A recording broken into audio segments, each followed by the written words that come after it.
नमस्कार दोस्तों।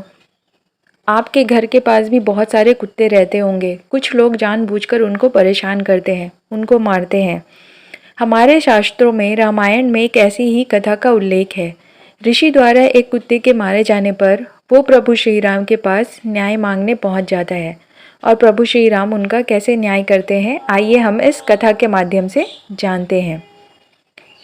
एक ऋषि द्वारा एक कुत्ते को मारकर घायल कर दिया जाता है। तब वह प्रभु श्री राम के दरबार में पहुंचता है और बहुत ज़ोर ज़ोर से भौंकता है। उसके भौंकने की आवाज़ सुनकर लक्ष्मण जी बाहर आते हैं और वो उस घायल कुत्ते को देखते हैं और उससे पूछते हैं कि तुम्हें क्या हो गया है, तुम्हें क्या परेशानी है। तो वो बोलता है कि मैं अपनी परेशानी प्रभु श्री राम को ही बताऊंगा। यह सुनने के बाद लक्ष्मण जी बोलते हैं कि ठीक है, तो फिर तुम राज दरबार में आ जाओ। तो वो कुत्ता कहता है कि राज दरबार में पवन देव, वायुदेव, अग्निदेव, इंद्रदेव ये सब लोग उपस्थित होते हैं और हम अधर्म योनि के प्राणी हैं, तो बिना राजा की अनुमति के हम वहाँ पे नहीं आ सकते।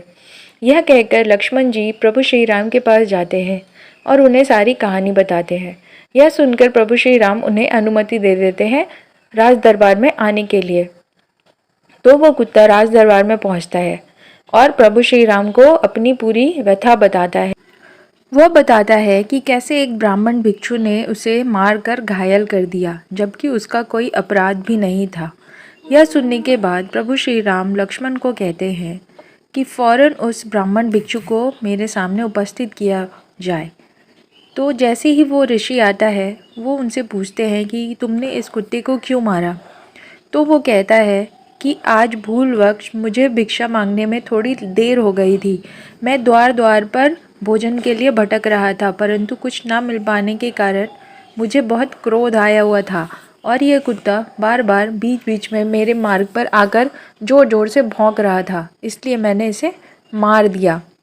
मैंने यह अपराध किया है, तो आप मुझे इसका जो भी दंड दें। परंतु प्रभु श्री राम सोच में पड़ जाते हैं कि एक ऋषि को शारीरिक दंड नहीं दिया जा सकता। तो उनको चिंता में देखकर कुत्ता कहता है कि प्रभु आप इन्हें एक मठ का महंत बना दीजिए। प्रभु श्री राम को ये सुझाव बहुत पसंद आता है और वो उसे एक मठ का महंत बना देते हैं। तो वहाँ पर उपस्थित सारे राज दरबारी पूछते हैं कि प्रभु इस ब्राह्मण भिक्षु को दंड दिया गया है या उनका सत्कार किया गया है। यह सुनने के बाद वो कहते हैं कि इस ब्राह्मण भिक्षु को दंड इस कुत्ते ने दिया है, तो इस प्रश्न का जवाब भी ये कुत्ता ही देगा। यह सब सुनने के बाद प्रभु श्री राम के साथ वो सारे दरबारियों को बताता है कि पिछले जन्म में मैं भी एक मठ का महंत था।